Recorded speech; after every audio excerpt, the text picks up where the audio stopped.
A gente vai falar um pouquinho sobre os anabatistas, voltando a raízes do cristianismo, que é o capítulo 26 do livro História da Teologia Cristã, 2000 anos de tradição e reformas, de Roger Olson. Claro que não dá para você ver nada olhando isso aqui, mas é só para mostrar mesmo, né? Porque primeiro que a capa da nova edição é diferente. Mostra para eles a capa do seu novo, o Vinícius. Isso, tem um livro novo que é outro nível, desse jeito, entendeu? Igual aqui, igualzinho minha capa surrada, né? Mesma coisa, né? E aí, por exemplo, ele chega a dizer aqui no capítulo 26 que o conjunto total dos reformadores protestantes e de seus seguidores no século XVI pode ser dividido em duas categorias principais: a reforma magisterial e a reforma radical. Radical significa voltar às raízes, e é lógico que todos os protestantes pretendiam recuperar o verdadeiro evangelho do Novo Testamento, livrando-se das partes da tradição medieval que achassem que o restringiam e suprimiam. Entretanto, o grupo divergente de reformadores protestantes, mais radical do que os demais, foi classificado reforma radical ou simplesmente protestantes radicais por causa de suas características comuns. Os reformadores magisteriais incluíam Lutero, Zwinglio, Calvino, Thomas Cranmer, o principal reformador protestante da Inglaterra e artífice da Igreja da Inglaterra pós-católica. Seus colegas e seguidores de várias cidades e países da Europa constituíram a reforma magisterial, porque todos pretendiam estabelecer uma só igreja e república verdadeiramente cristã em seus respectivos países, com o apoio de magistrados, um termo geral para as autoridades seculares, como príncipes, juízes e vereadores das cidades. Os reformadores magisteriais conceberam uma forma de cooperação entre a igreja e o Estado, e queriam expulsar de seus territórios todos os romanistas, católicos romanos e hereges. Herege é quem discorda, tá? E aí vamos lá. Na maior parte, esses protestantes magisteriais, quer fossem luteranos, reformados ou anglicanos, reconheciam a autoridade relativa dos credos mais antigos da cristandade, insistiam no batismo infantil, permitiam uma única forma legalizada do cristianismo em seus territórios e favoreciam o poder das autoridades seculares para promover guerras e perseguir os dissidentes religiosos. Então, não sei se dá para perceber, olha a diferença de linha. Vamos pegar o caso de Zwinglio, Zurique e o afogamento de anabatistas. Percebe? É aquela ideia de que assim, igreja e Estado é uma coisa só, estamos a serviço de Deus e vamos eliminar os hereges. Quem são os hereges? São irmãos iguais a nós, entretanto, eles não acreditam do jeito certo, então a gente vai matar. Entende? E assim, aí talvez alguém diga: gente, isso é um absurdo. A gente corre risco de fritar os outros porque eles são de denominações diferentes, acreditam de um modo diferente, e a gente tem que ter muito cuidado com isso. Até porque é o seguinte, nós podemos realmente afirmar que tudo aquilo que nós cremos é do jeito certo? Não vamos esquecer, gente, que a gente corre o risco de se transformar teologicamente de acordo com a época.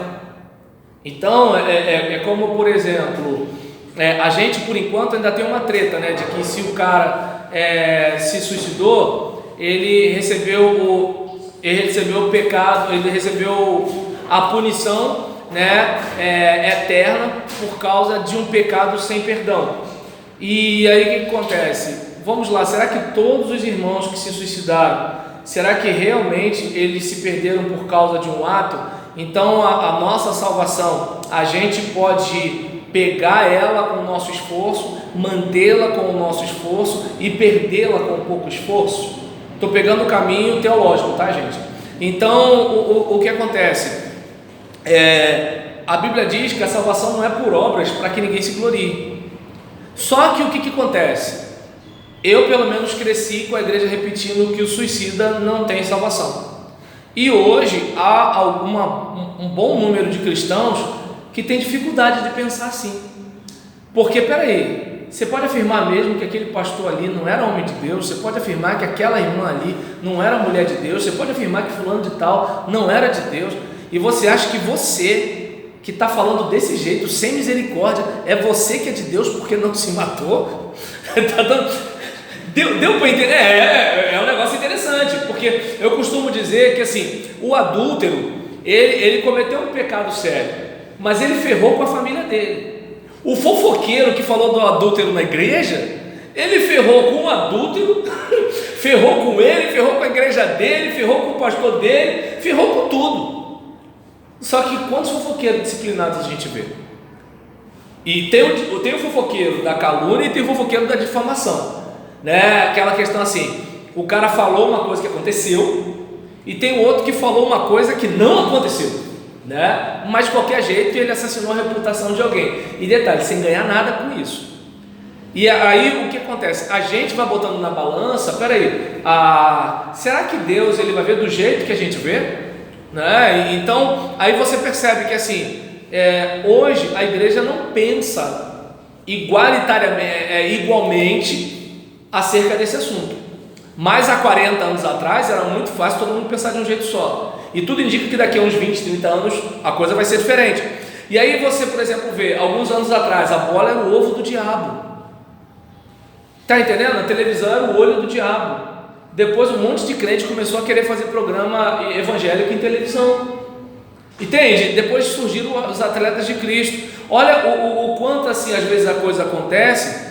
Imagina você dando o poder de caneta, o poder da bala, o poder da prisão, o poder da pena de morte para questões de convicção de fé. Quando o próprio Deus deixa a gente ser livre, inclusive para ficar fora da vontade dele. Ou seja, Deus me permite ficar fora da vontade dele, e o governante não permite? Governante esse que aparentemente vive direito, mas quem garante que ele vive direito quando ninguém está vendo? É um negócio para a gente pensar, né? Quando há uma fundamentação bíblica, ainda que exista uma governança, isso pode ser quebrado. Eu não posso lutar por isso, vencer isso, essa governança, porque igual a questão da televisão, da bola, não existia uma fundamentação, existia uma governança. A doutrina em si era um tipo de governança. Mas quando eu consigo ter uma fundamentação, eu rompo com essa governança. Aí, por exemplo, pegando o seu raciocínio, Leandro, em relação à questão de não ter a fundamentação bíblica, que você hoje percebe, será que não teve ninguém naquela época que percebia que não tinha fundamentação bíblica? E será que nenhuma dessas pessoas questionaram? E será que nenhuma delas achou que aquilo era injusto? Mas isso vai ser construído. Entende? Então, é o que eu estou falando. Vai ser uma construção. Eu lanço um pensamento hoje e essa ideia já é adquirida, já é disseminada. Isso vai, ao longo do tempo, ser construído, né? Então, é onde eu quero chegar. Por exemplo, assim, daí o perigo de misturar as estações. Por quê? Porque, por exemplo, uma igreja não permite as irmãs usarem calça comprida, mas permite. Eu falei da época que a gente não podia usar calça comprida na minha igreja quando eu tinha 20 anos, não falei? Eu falei da saia do Satanás, não falei também?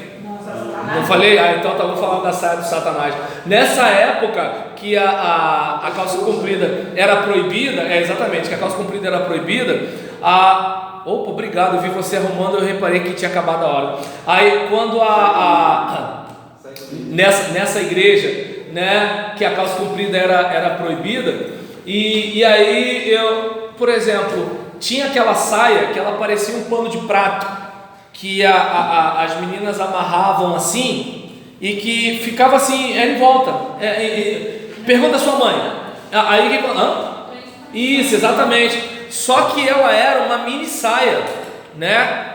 E aí a minha esposa não podia entrar, mas as meninas com aquela saia do diabo podia. Não, aquilo ali não era de Deus, não. Não era não. Aquilo ali não era de Deus, não.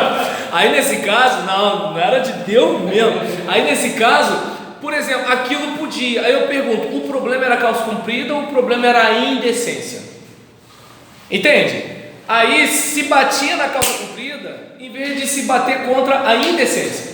Agora, bota um revólver, bota uma algema, bota uma cadeia, bota uma prisão. para questões de convicção. E detalhe, não vamos esquecer dos cristãos na Idade Média, dos cientistas, perdão, na Idade Média, a dificuldade que era, por quê? Você está sendo um herege. Pô, mas a gente está falando aqui de uma questão assim, está vendo, é isso aqui, não é porque no nosso dogma é assim, assim, assim, assim. Hoje é diferente. Pô, essa igreja não pode botar calça comprida, eu vou para outra que pode.